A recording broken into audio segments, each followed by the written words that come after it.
नमस्कार, मी शुभम.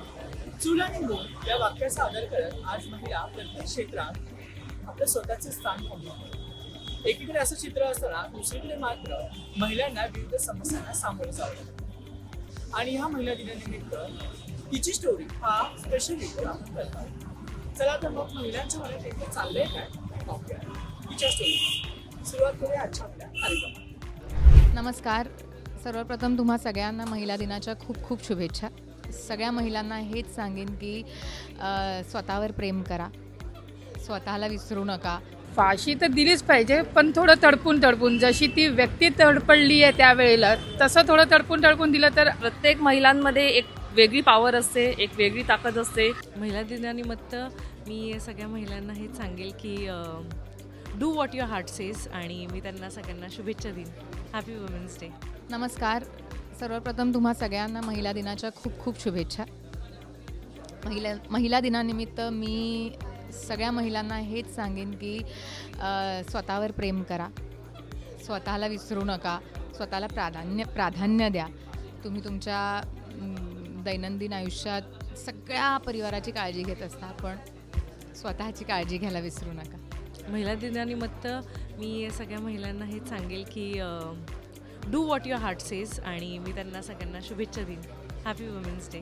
प्रत्येक महिलांमध्ये एक वेगळी पॉवर असते, एक वेगळी ताकद असते, आणि ती स्वतःची म्हणजे त्यांच्यामध्ये मी तर म्हणेल की 10 टाइम्स मोर असते. म्हणजे जे ॲबिलिटी महिलांमध्ये आहे ती यांच्यामध्ये जेंट्समध्ये असूच शकत नाही, असं माझं म्हणणं आहे.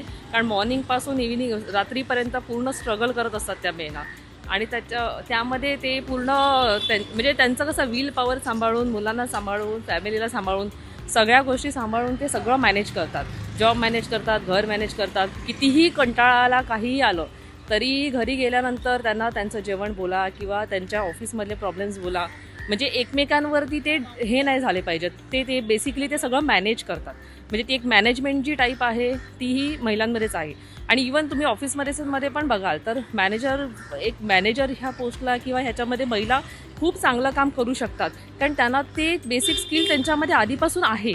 खूप महिला मॅनेजर पोझिशनला बघितलेल्या आहेत आणि असतात, खूप ठिकाणी असतात. जेंट्सही असतात. मी असं म्हणत नाही की जेंट्स काही करू शकत नाही असं काही माझं म्हणणं नाही, म्हणजे त्यांच्याबद्दल माझं काय म्हणणं नाही आहे. पण त्यांच्यामध्ये महिलांमध्ये एक मुळातच ती आधीपासून लहानपणापासून जेव्हा ती एक मुलगी असते तेव्हापासून त्यांच्यामध्ये ती पूर्ण एक कॅपॅसिटी एक वेगळी असते. म्हणजे लहान मुलीला जरी विचारलं आणि एखाद्या लहान मुलाला विचारलं तरी पण त्या लहान मुलीमध्ये एक समजूतदारपणा बोला किंवा त्यांना एक वेगळी टेक्निकल एक वेगळी स्किल असते त्यांच्यामध्ये, जी ते खूप छान पद्धतीने मॅनेज करू शकतात. आणि आता महिला तर सगळ्याच गोष्टीमध्ये खूप पुढे गेलेल्या आहेत. असं नाही की जेंट्स काही करू शकत नाही, तेही करतात. पण जो स्ट्रगल महिलांचा असतो तो जेंट्सला एक्सपिरियन्स नाही करता येणार, कारण त्यांना घरी आल्यानंतर त्यांना जेवण असतं बनवलेलं, ते रेडी असतं, ते हे करू शकतात. मुलांचं तर त्यांना असतं, त्यांच्यावर पण जबाबदारी असते, पण त्याच्यापेक्षा काही प्रमाणात तरी जबाबदारी नक्कीच महिलांवर जास्त असते. आणि म्हणजे खूप चांगल्या पद्धतीने, म्हणजे आपण रात्रीच्या वेळेला सुद्धा पोलीस वगैरे खूप चांगल्या पद्धतीने प्रोटेक्ट वगैरे करतात. म्हणजे मुंबईत तुम्ही स्वतःला सुरक्षित मानता? हो. हां, म्हणजे मुंबईमध्ये आम्ही खूप सुरक्षित आहोत. किती म्हणजे इकडनं 8 वाजता असू दे, 9 वाजता असू दे, आपण गेले तरी आम्हाला खूप सुरक्षितता वाटते. म्हणजे अशी काही वेगळी भीती वाटत नाही. इवन रात्री ट्रेनमध्ये जरी प्रवास केला तरी जर त्या ट्रेनमध्ये 9च्या नंतर आपले पोलीस असतात. सरकारकडनं काय अपेक्षा आहे?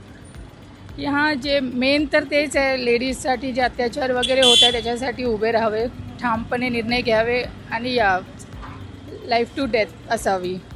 एकच आहे की म्हणजे जो कोणी असे अपराध करेल त्या लोकांना कडीच्या कडी शिक्षा दिली पाहिजे, बस. आता मला हेच विचारायचं आहे की कायदा सुव्यवस्था आपण बोलतो की एखाद्या मुलीवरती बलात्कार घडतो, जसं आता स्वारगेटमधली घटना आहे. सो एखादी अशी घटना घडल्यानंतर त्याच्यावरती शिक्षा मिळण्यासाठी खूप वर्ष वाट पाहावी लागते. तर ह्या कायद्यांमध्ये काय बदल होणं अपेक्षित आहे का? हो, खूप गरजेचं आहे ह्याच्यामध्ये. पण ते आपल्या ह्याच्यामध्ये कसं आहे की खूप वेळ घेतात ती लोक, पण तेवढा वेळ न घेता की लगेच तुम्ही ताडकीने ते शिक्षा द्या किंवा ताडकीने त्याचा निर्णय घ्या, बस.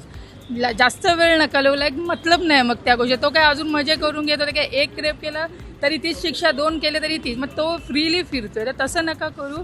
काहीतरी शिक्षा जी आहे कडीच्या कडी शिक्षा झाली पाहिजे. फाशी तर दिलीच पाहिजे, पण थोडं तडपून जशी ती व्यक्ती तडपडली आहे त्यावेळेला तसं थोडं तडपून दिलं तर अजून मजा येईल. म्हणजे त्या जिच्यावर झालंय तिच्या मनाला शांती झाली पाहिजे.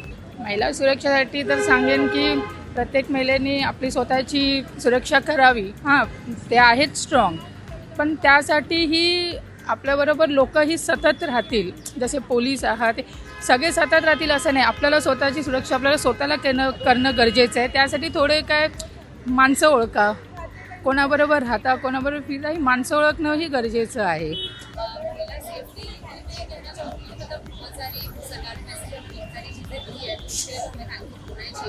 और भी मतलब लोग नहीं बोलूँगी, कोई रिक्वेस्ट तो नहीं है, बट ये कि हम जब भी बाहर निकले तो हम सेफ फील करें, या जो सरकार ने जो बोले कि आप जब भी बाहर जा रहे हो या फोन में ऐप्स आ गई हैं कि आप लोग सेफ हो, या बहुत सारी चीज़ें, तो हाँ मतलब थोड़ी बहुत चीज़ें एडिशनल कर सकते हैं. बाकी जो दिया है वो मैं आपसे जिसमें काबिलियत है और गवर्नमेंट की तरफ से कुछ ऐसे स्कीम्स, कुछ इस तरह की एक चीज़ें आनी चाहिए जिससे कि उनको इजी हो कि वो जल्दी से अपने पैशन को पा सके. और इजी में शिक्षा के अंदर भी वो जो थिएटर्स हैं, जैसे जागृत महाराष्ट्र न्यूज चॅनलला आता आपण ट्विटरवरती देखील फॉलो करू शकता. तसेच जागृत महाराष्ट्राच्या वेबसाईटला भेट देण्यासाठी गुगलवर टाईप करा www.jagratmaharashtranews.com.